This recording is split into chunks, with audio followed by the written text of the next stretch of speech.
Ramon TV, habari na burudani kiganjani mwako. Za muda huu. Hamjambo. Kwa niaba ya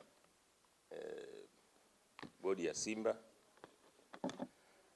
nimeona taarifa hii nizungumze mwenyewe kama mwenyekiti wa bodi ili ipate uzito inaostahili. Ya kwanza ni taarifa ya kuhusu kadi za wanachama. Tulikuwa tumepanga awali kwamba tungetoa kadi za wanachama tarehe 27 Machi, lakini zoezi hilo lilishindikana kwa sababu kulikuwa na kazi ya system yenyewe ya kutengeneza hizo kadi mpya ilikuwa haijakamilika, hasa kwenye maeneo ya ujazaji, kwa sababu zile branch zote ambazo zipo sasa hivi lazima ziingizwe kwenye mfumo, na baada ya kuingizwa kwenye mfumo baadaye sasa ndio wanachama wale waliopo sasa waweze wenyewe pia kuwa wa kwanza kupewa kadi, na wakati huo matawi mapya na wanachama wapya kupitia matawi yaliyopo waweze nao sasa kupata kadi. Zoezi hilo karibu linafikia mwisho. Tukishalimaliza zoezi hilo la kulodi matawi ambayo yapo, basi tutatangaza rasmi lini tutazindua siku ya kwanza kutoa kadi mpya za kisasa kwa wanachama wa Simba. Kwa hiyo niliseme hili ili wafahamu kwamba zoezi linaendelea. Ni kwa sababu ni kitu kizuri, kitu cha kisasa. Kwa hiyo kilihitaji muda hasa kutengeneza database ambayo ni nzuri.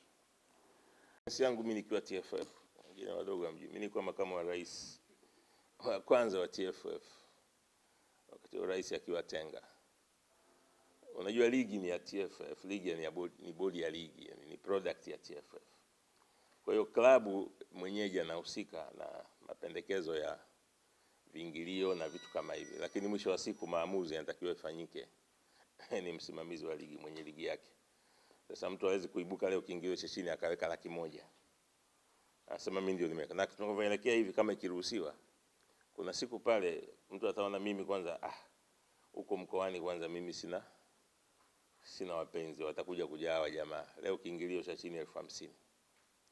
Na mpira ni watu. Sasa kama hakitakuwa controlled, hii ndio inaanzaga hivi. Wamesema wenye sisi tuna mechi, si ndio wenye mechi. Atakuja pale mtu atakwambia bwana, nyie leo msiweke wekeni viingilio 100,000. Kwani mngepata shilingi ngapi? Tungepata milioni 60. Hiyo milioni 60 nitawapeni. Wewe ka kiingilio leo shilingi ngapi? 100,000. Mark my word, itatokea muda sio mrefu.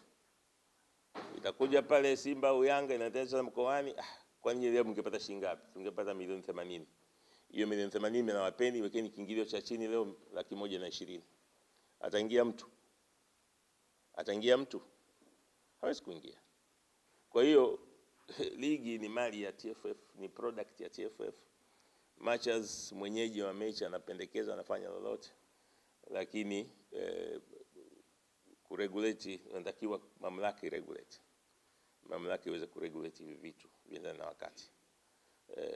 Vinginevyo huko tunakoelekea, kwa sababu kusha set president kwamba mwenyeji ndapanga viingilio, mark my word, itakuja kutokea hapa mechi fulani anasema hapa leo kiingilio 200,000, usinipangie, mimi ndio mwenyeji.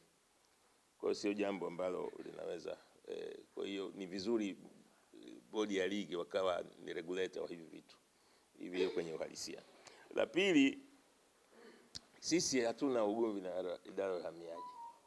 Ndio maana nasema sisi tuliona kumbe kuna mchezaji anaweza kaa mwaka wa uraia, tuliandika barua kwamba na sisi kuna wachezaji wetu wanataka kubadilisha uraia, lakini hatukujibiwa barua mpaka leo. Sisi uraia ni mamlaka ya serikali watoe, lakini sisi kwenye mpira una sheria zake na kanuni zake. Na uzuri kanuni ya ligi zenyewe za TFF za 2025 zinasema mchezaji mzawa na mgeni. Mchezaji mzawa anatambulika mchezaji kwa national passport yake au national ID, lakini bracket awe mzawa. Sasa kama mzao wa Kiingereza ni indigenous, nenda kafungue kamusi au Google kamusi. Mzao maana yake nini? Ni indigenous, original, aliyezaliwa pale. Damaro hawezi kuwa mzaliwa pale. So kanuni zenyu za TFF zinasema hivyo. Na kamati haikuwa address kwenye hilo jambo. Haipo. Nenda kafanya ka Google. Nenda even kwenye za statute za FIFA. ID ya mchezaji anapoanza kucheza mpira, kishaingia kwenye mfumo inatolewa moja. Natakiwa move nayo kokote tunakwenda. Hivi tunapoongea ID ya Damaro aliyekuja nayo Tanzania na hii anayocheza nayo Yanga ni tofauti. Kwa hiyo Damaro ana ID FIFA ID mbili. Hii ni fraud. Nimejaribu kuangalia kwamba hairuhusiwi. Kwa nini amekuwa na mbili? Ni kwa sababu ni fraud. Sasa tunataka tueleze hayo imekuwaje. Hilo hawajalijibu. Kwa hiyo tumeomba review wayajibu hayo. Kwa sababu hayo ndio tutakwenda nayo CAS, lakini hili lingine tunalohisi kwamba kuna vitu haviko sawa, tutaandika FIFA pia wafanye uchunguzi. Kwa sababu kwenye whistleblowing policy ya FIFA ukiripoti kitu ambacho unahisi can bring the game into disrepute, wanakuja kufanyia kazi. Kwa hiyo tutaripoti FIFA waje wachunguze. Why FIFA ID mbili? Why? Unataka kukiuka nini? Unataka kuruka nini? Kwa hiyo sisi okay, serikali na mamlaka yake imetoa, ina sababu zake, ingawa zinashangaza kidogo kwa mcheza mpira. Maana Damaro amekuja Tanzania kucheza mpira, sio kama na biashara nyingine. Alafu hawezi kucheza national team. Okay, discretion yao. Pengine una sababu nyingine ambayo si hatuijui kwa nini wamempa uraia, lakini hawezi kucheza national team. Wengine wamempa uraia acheze club. Which sounds well. Haizungumziki vizuri kwamba unampa uraia mtu ambaye ana chini ya mwaka, alafu hawezi kucheza timu ya taifa, lakini anaweza kucheza club. How? Lakini mamlaka ya watu, sisi tuko kwenye mpira, kwenye kanuni zao za TFF, lakini pia kwenye kanuni za FIFA. Hiyo ndio tunazungumza.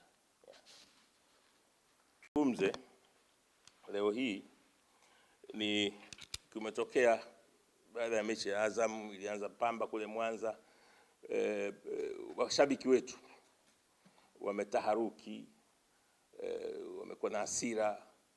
Hata pale uwanjani juzi pia haikuwa nzuri sana. Nafahamu mashabiki wetu wanakerwa na hili jambo. Nafahamu kuna vitu vinajitokeza.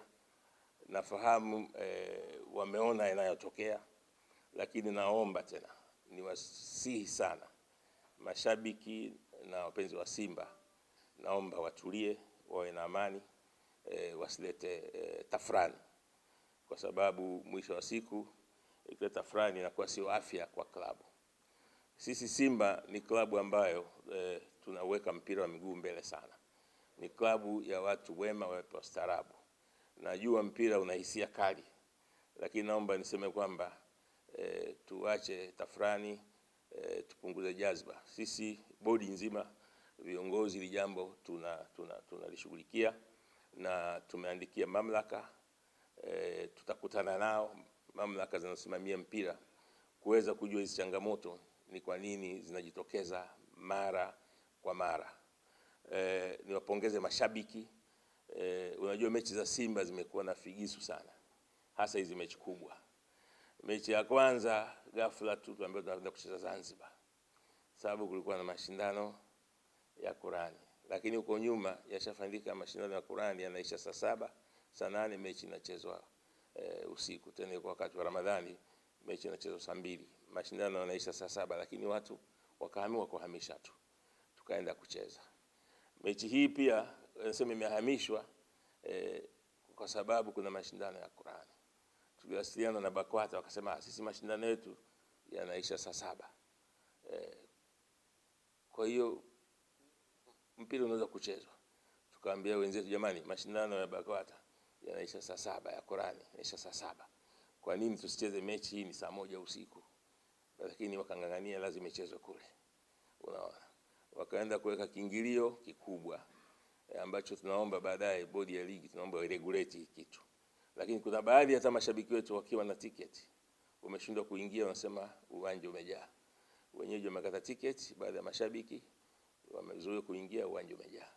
Kwanza niwapongeze wana Simba pamoja kwa kiingilio kikubwa cha chini ambacho pengine kiingilio kikubwa katika historia ninachokumbuka ni cha Taifa Stars na Brazil, ndio kiingilio cha chini kilikuwa 30,000.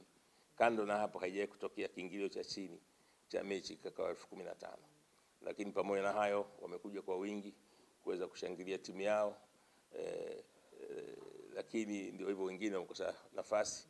Tunaomba baada ya mamlaka ili jambo inaliangalia sana la kufanya regulation ya vitu viweze kwenda sawa. Kwa hiyo nawasihi mashabiki wetu, mashabiki wema, mashabiki wenye urevu wanaopenda sana timu yao wawe na amani na watulie. Viongozi, bodi tunaifanyia kazi ya malalamiko ambayo yamejitokeza siku za karibuni. Kwa kifupi, hayo ndio yalikuwa ya kwangu makubwa.